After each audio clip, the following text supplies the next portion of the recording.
This does seem to be almost an opportunity in a funny sort of way for Boris Johnson, who hasn't had a coherent agenda over the last 2.5 years. He's been not the most ideologically consistent individual. Might he now be able to become one? No, of course not. You know that, and I know that. Boris is Boris is Boris. And that was all baked in because he was a winner.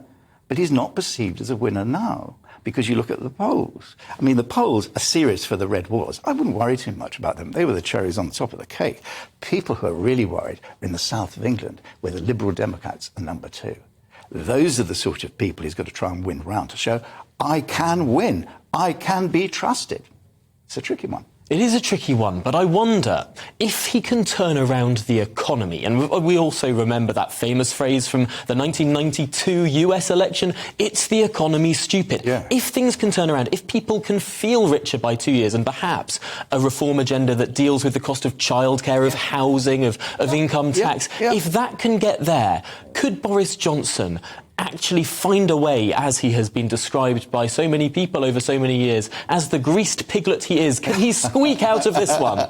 The greased piglet, I'm afraid he's on the spit at the moment, and an apple in his mouth, and I won't even think where anything else is. But the fact is, look, the Tories can win the next election, and they can't win it with Boris Johnson. That is the decision the backbenchers are going to have to make, because there will be rule changes. If there is at the moment, you'll see Prime Minister's questions today, everyone will be cheering, whoa, whoa, whoa, good old Boris, and then the sketch writers say, yes, but it's wonderful, the support. No, it's not, because the whips have asked them to do it, and they all pretend. They all pretend. And it's what they say behind the scenes that matters. Then they go into the tea room and they'll start plotting.